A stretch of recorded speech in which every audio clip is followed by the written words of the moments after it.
Alright, so rates of change. What is the average rate of change? Well, that equals the amount of change divided by the length of the interval. If you look at that expression right there, f of b minus f of a all over b minus a, looks like b and a are input values and f of b and f of a are output values. And doesn't that look like the change of y over the change of x? Remember, y sub 2 minus y sub 1 over x sub 2 minus x sub 1?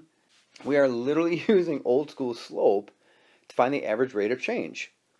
And again, I say that, but it's sort of important to realize that. So old school slope, OSS.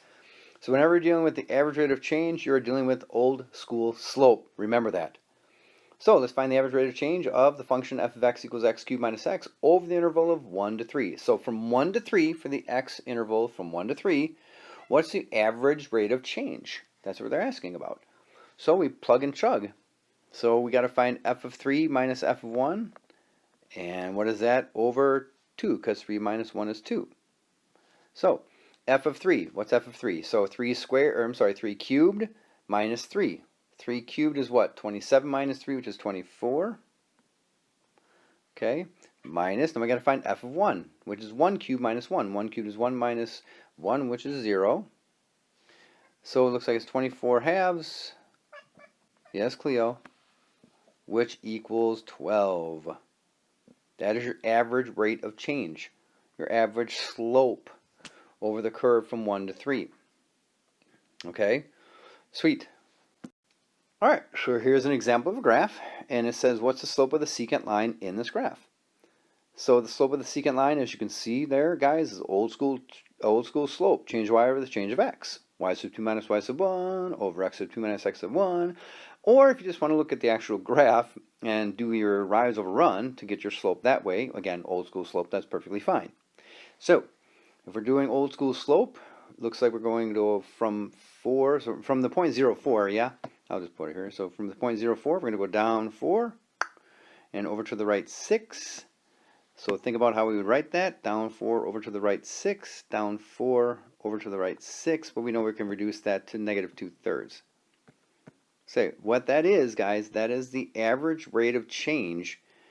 That basically it's the average slopes along the curve from x equals 0 to x equals 6. That's literally the average slopes along the curve from x equals 0 to x equals 6. Okay? So it says a secant line is a line that passes through at least 2 points on a curve. Okay, we talked about that on the previous page. But then if the points are close together, the secant line is nearly the tangent line. Okay, so again, a geometry term of a tangent line. A tangent line is a line that hits a curve at one point.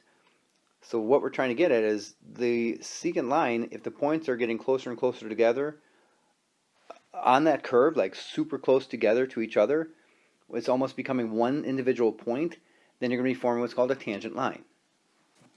All right, so check this page out. This is gigantic. Definition: slope of a curve at a point. The slope of a curve at a point is a derivative. Literally, the slope of a curve at a point is the derivative.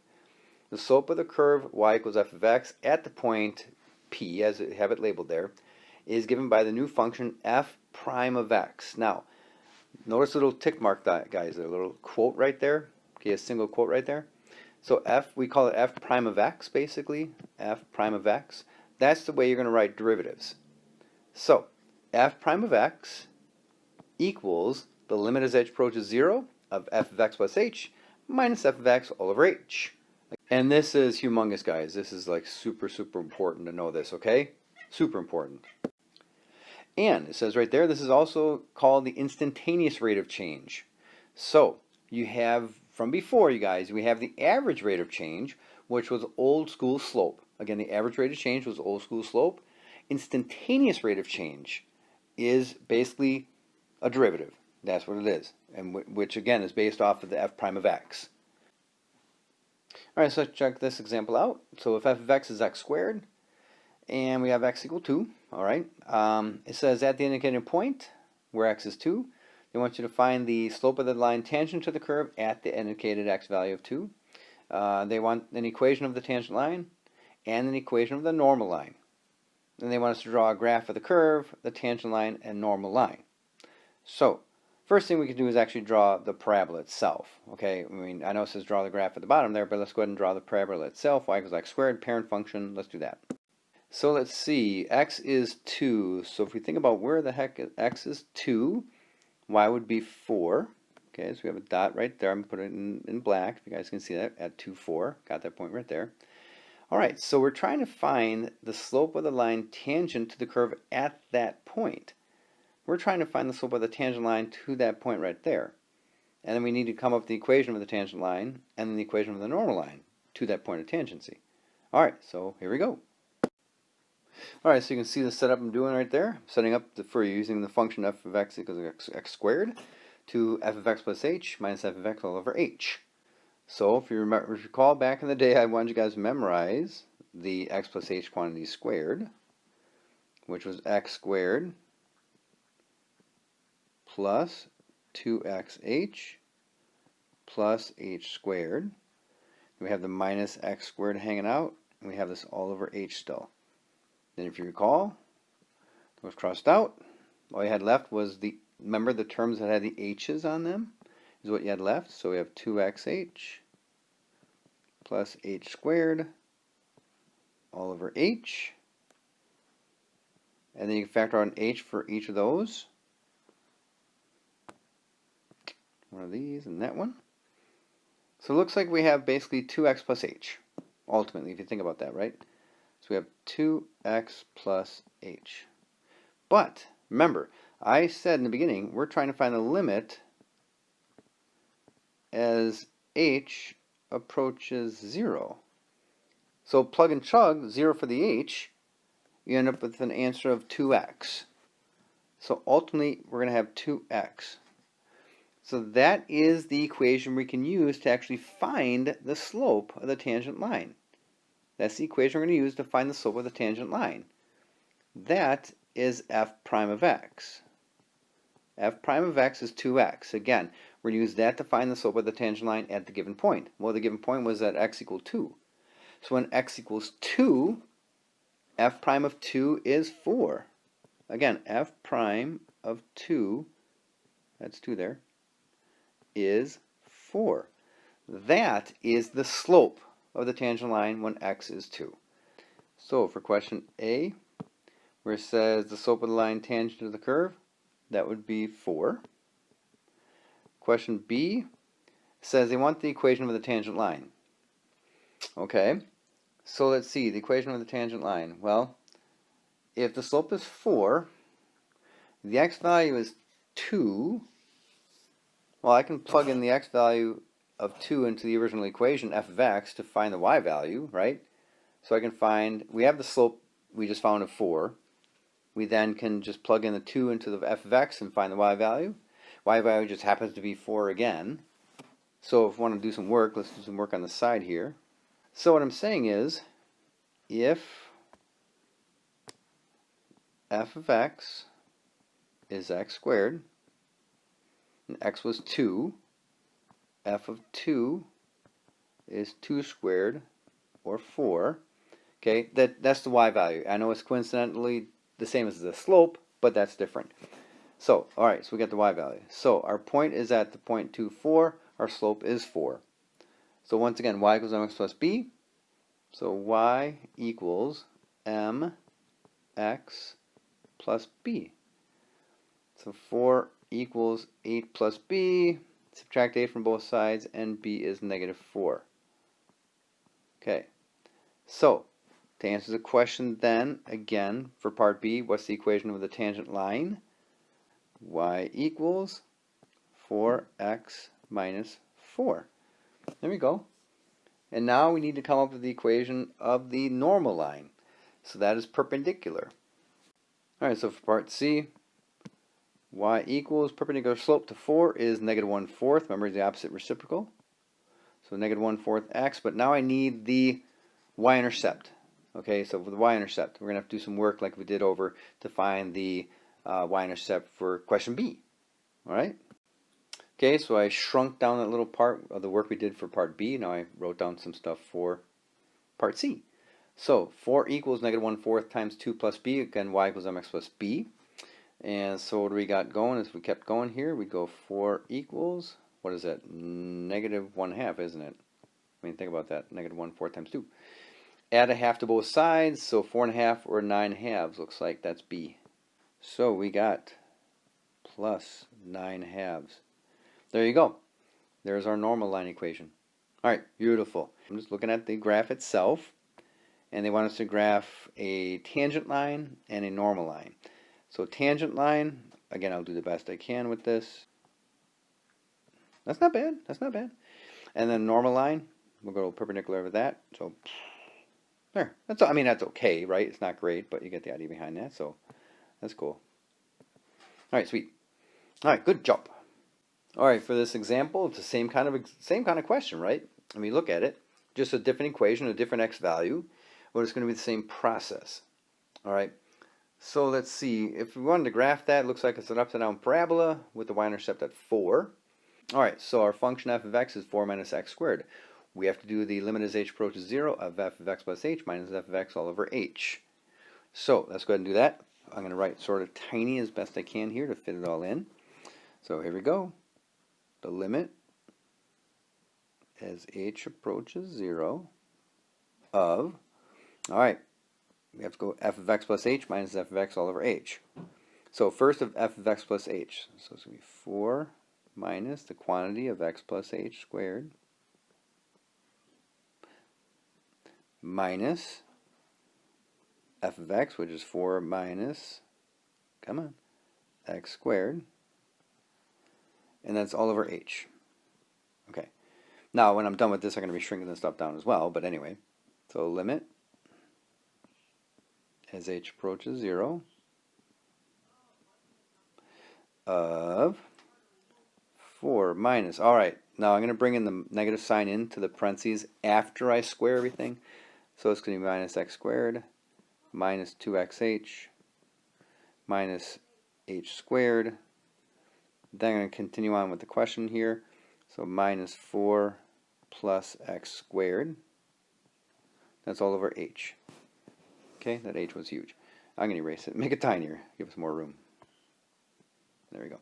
Now, what can we cross out? Let's see. 4 minus 4, negative x squared plus x squared. Okay, you see what we have left, right? Okay, so using blue, limit as h approaches 0 of, what do we got? Negative 2xh minus h squared. That's an h right there, all over h. Then we can cross out some h's, so boom, one there, and one there. So we have the limit as h approaches 0 of negative 2x minus h. Now we plug in 0 for the h, so we get a final answer of, use a different color here, negative 2x. Okay, there's our final answer there. All right, so what is that? That again, yeah, I'm going to label this, guys. That is f prime of x is negative 2x. That is the equation we can use to answer the questions now. All right, so for the first question, at the indicated point, find the slope of the line tangent to the curve at the indicated point. All right, so at x equal 1. So once again, f prime of 1 is negative 2 times 1, which is negative 2. That is the slope now, guys. That's the slope of the tangent line to that curve when x is 1. Okay, then part B says find the equation of the tangent line. So I'll do the work over on the right. I'll use red this time, I guess. So y equals mx plus b. Well, actually, we got to first figure out what the y value is, isn't it? So let's see. F of x was 4 minus x squared. And then f of 1 is 4 minus 1 squared, or what? 3, isn't it? Ultimately, total of 3. So that's a y value.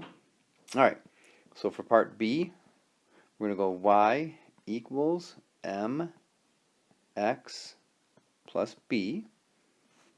So 3 is negative 2 plus b, and you can see that b then would be 5, right? So knowing that b is 5, we can now answer the question. So the slope of the tangent line, y equals negative 2x plus 5. There you go. Sweet. Now, the equation of the normal line. Well, the opposite reciprocal of negative 2 is positive 1/2, so I got that part. But once again, I got to figure out, fine, what is the y-intercept for the normal line? So let's go ahead and do that. Okay, so here we go.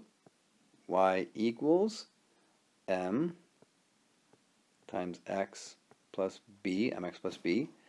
So 3 is 1/2 plus b. Subtract 1/2 both sides. You get what, 2.5, right? Or 5/2. All right, so we got it. So let's finish it up then. Let's go. Blue. So we end up getting the 1/2x plus 5/2. We're all set. All right, let's check out this example. Now, this example could go really, really fast if we just graphed the parabola and answered the question. Okay? So the question is, at what point is the tangent to y equals x squared minus 4x plus 4 horizontal? So at what point is the tangent line to that parabola horizontal, which means the slope is 0? Now again, if we graphed that parabola and just looked, we'd answer the question really quick. But this is calculus, and we have to prove using calculus. And that's actually something that you might want to understand, that on the AP Calc test, they will ask that question. They'll even say, using calculus, prove this. You can't just prove it using Algebra 1 skills or Algebra 2 skills. You've got to prove it using calculus. So be aware of that. All right, so what do we do with calculus? Well, we've got to find the point of tangency, which means we've got to find the derivative, which means we've got to find the limit as h approaches 0 of f of x plus h minus f of x all over h. All right, so let's go ahead and get to work on this. So first things first, right? We got to find f prime of x. So I'll even set that up for you guys. So f prime of x, red is fine, equals a limit as, can I get a little dot there, h approaches 0 of f of x plus h, I'm just writing the general form again, minus f of x, just to remind you this we're going to be working with, and that's all over h. All right, but our formula we're going to work with, our function f of x, is going to be x squared minus 4x plus 4. So here we go. So first of all, f of x plus h. So I just go big line there. Let's see. So we have x plus h squared minus 4 times x plus h plus 4. There's f of x plus h. We're going to subtract away f of x. F of x is x squared minus 4x plus 4. And we're going to put all that over h. All right, so let's go from here. All right, so you can see the lovely blue part I put there. So I did the math on that. So x squared plus 2xh plus h squared minus 4x minus 4h plus 4. That's this part. And then bringing in this minus sign. So minus x squared plus 4x minus 4. And everything's over h. All right, you know what to do right now, right? Let's go and look at the numerator so we can cross out from the numerator. Let's see, x squares. You remember? Cross out what doesn't have h's. Remember that? Negative 4x plus 4x, positive 4 minus 4. Yep. All we have left is 2xh plus h squared minus 4h all over h.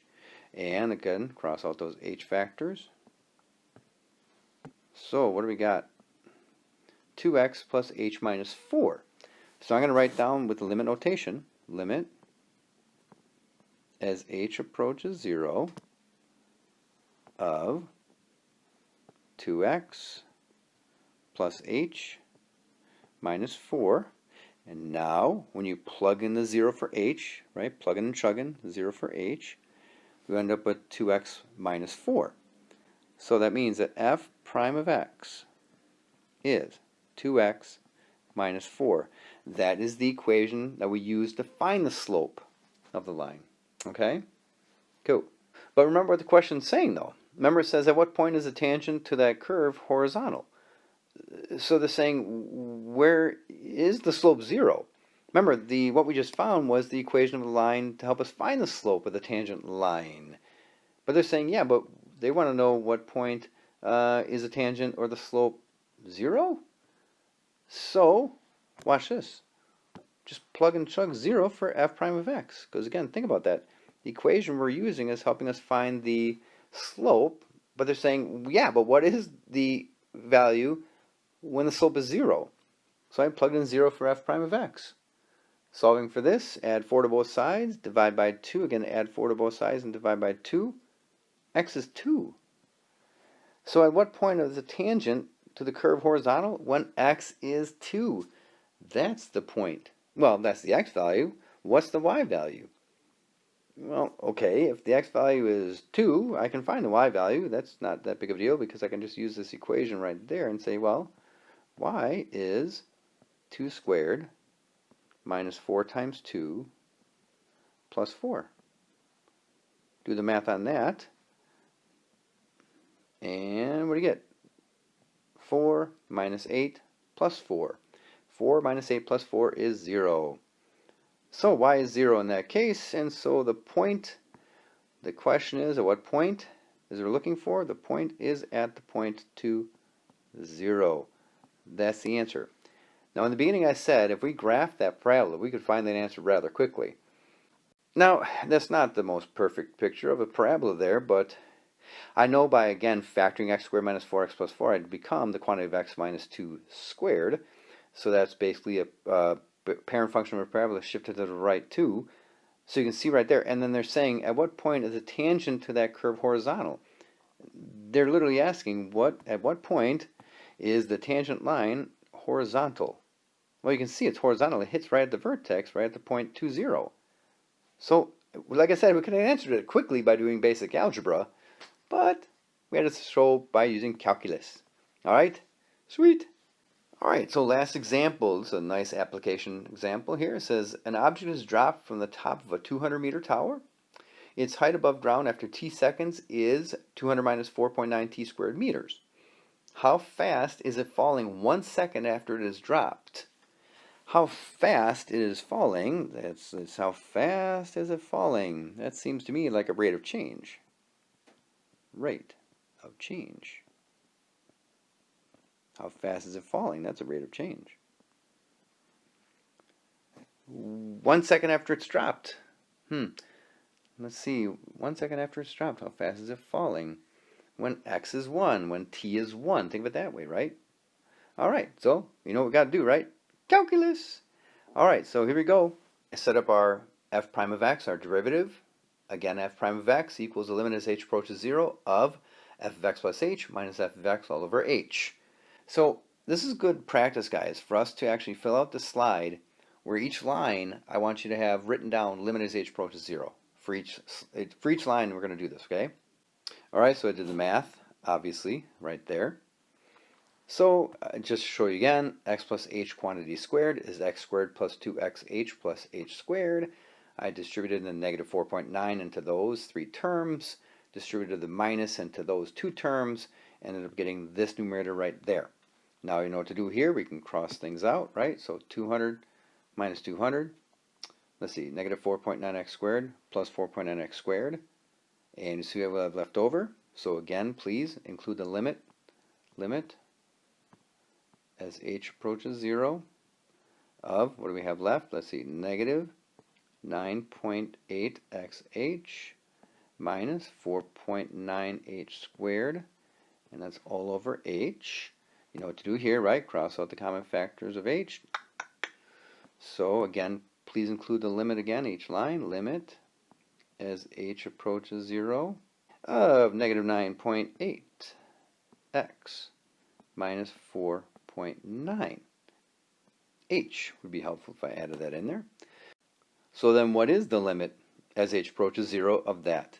You'd end up with negative 9.8x. That's the limit as h approaches 0. So that's the equation. That is a negative 9.8, by the way. It's a little dot there. Sort of an ugly dot. I do apologize for that. But it's negative 9.8x. All right, so now which, by the way, that is also f prime of x. I can label that for you guys, so that's the same thing. F prime of x is that right there. They're saying how fast is the object falling 1 second after it is dropped. So that would be f prime of 1, which is negative 9.8 times 1, which is just literally negative 9.8. Okay, what though? You know, what kind of units would you guys use with this? Think through this. Does it not sound like something you did back in, I don't know, in physics, some science class? Negative 9.8 what per what? What per what? Well, let's see. Distance is meters, time is seconds. Tell me you remember. Negative 9.8 meters per second. Yay, that's a little bit of physics. So, good job on that. That's a lot we did, of course. We know this, and that's why we got to do some practice with this stuff. All right? Cool. All right. See you later. Bye.